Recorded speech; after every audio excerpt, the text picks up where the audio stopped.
poll has most of the top contenders losing ground, with a few surprise contenders gaining on them. And don't call it a comeback yet, but Hillary is mulling a 2020 run, guys. Oh, good Lord. Team Rising is here. Michael Starr Hopkins, he's a Democratic strategist, and Patrice Onwuka, she is a senior policy analyst at the Independent Women's Forum. Welcome to you both. Thanks for having us. Hi, good to see you guys. Absolutely. Very interesting new Economist YouGov poll, one of our favorite polls here. They give some of the best crosstabs. Now, the top line numbers, of course, 24, 21, 15 with Biden, Warren, and Sanders. But, Michael, what I'm really looking at are the African-American voter support amongst the candidates. So Elizabeth Warren has gained a little bit of ground. She's sitting at 12%. But Bernie Sanders is 16, Joe Biden, of course, at 37, Pete Buttigieg at 1%. That is not, you cannot compete at a 1% figure in the National Democratic primary. You absolutely can't. I think it's showing that he continues to have a problem with the African-American community. There's still questions about his firing of the police chief, and I think it's something that's going to be an issue long term, because if you can't win African-Americans, then how do you compete in places like South Carolina? How do you excite the base? Literally, exactly. I mean, it's a death knell. Yeah, that issue with the police chief is something that we covered in this show that the national media has kind of been silent on, but it's continuing to percolate in South Bend, and a major issue there that I have to think is going to bubble back up for him, and certainly not going to help him get beyond that 1% that he currently sits at in terms of African-American support. Oh yeah, I mean it's tough for him. I think he's got to find a way to figure out an issue that's really going to resonate with Black voters. Maybe school choice. If he was on that bandwagon, he can find some support. Oh, he'll jump on whatever bandwagon's going to get him there. I talked about this earlier, which he has spent 3 times the amount than any other candidate except Tom Steyer on polling.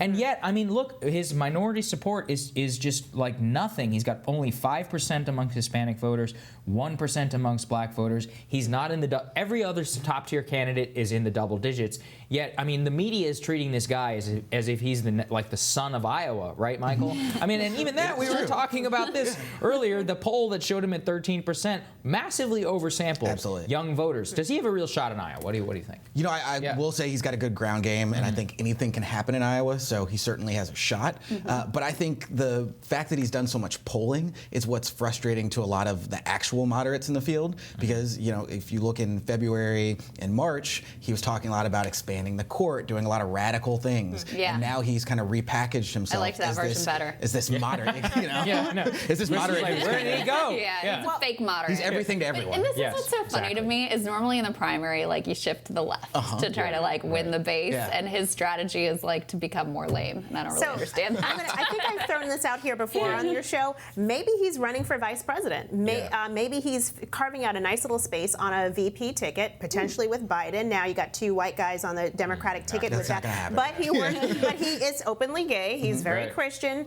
coming from the Midwest, and he's young. And he can raise money, unlike Joe Biden. And he can raise money. So maybe that's what he's trying to do, bring something to the table. Maybe, although he's not even going to win his home state of Indiana is the reality. The other thing that's interesting, I was just actually looking before we came into the segment, a tweet from Nate Silver about the percent change from the average of all the polls that have come out post-debate. Bottom line is, not a lot of movement. You know, there's been a lot of discussion of of Amy and Pete and all these people, and they did move up a little bit, like half a point for her and 1 point for him.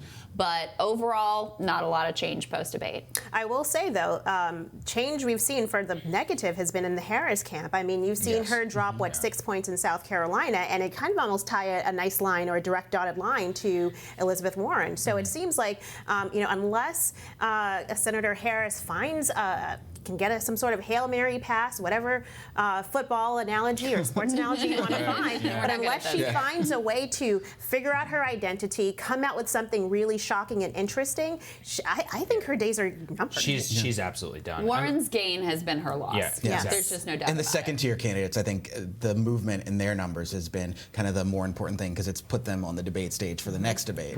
And, you know, the top-tier candidates, it's just going to be a shuffle for the next 6 months as to who's going to be in the lead. That is the real question. Is I don't know how that all breaks out, because ultimately it finally does at some point. We talked about the second choice data here from Morning Consult. I mean, it's literally Joe Biden, Elizabeth Warren, Bernie Sanders, Bernie Sanders, Elizabeth Warren, Joe Biden, and Elizabeth Warren is Bernie Sanders, Joe Biden. It's like a completely interchangeable three-way race. But one thing I am looking at very closely within this crosstab is that the boomer support for Joe Biden and Elizabeth Warren just so far outnumbers it's 36% among 65 plus for Joe Biden, 24% for Elizabeth Warren, only 5% for Bernie Sanders. Old people do not like elders are not Bernie feeling Sanders. We talked about this last time I was here. Old people are very comfortable with their Medicare, their Social Security. They know what they're getting, and you have these new candidates coming in saying we're going to disrupt that. And I mean, there's a real fear, and understandably so, especially in states like Florida. I do want to tell you, my parents after the last debate for the first time were like, I think Bernie's our only hope. Oh, really? So he's got two of them. There you go. Two in the camp. Okay. All right, so we got another very interesting moment.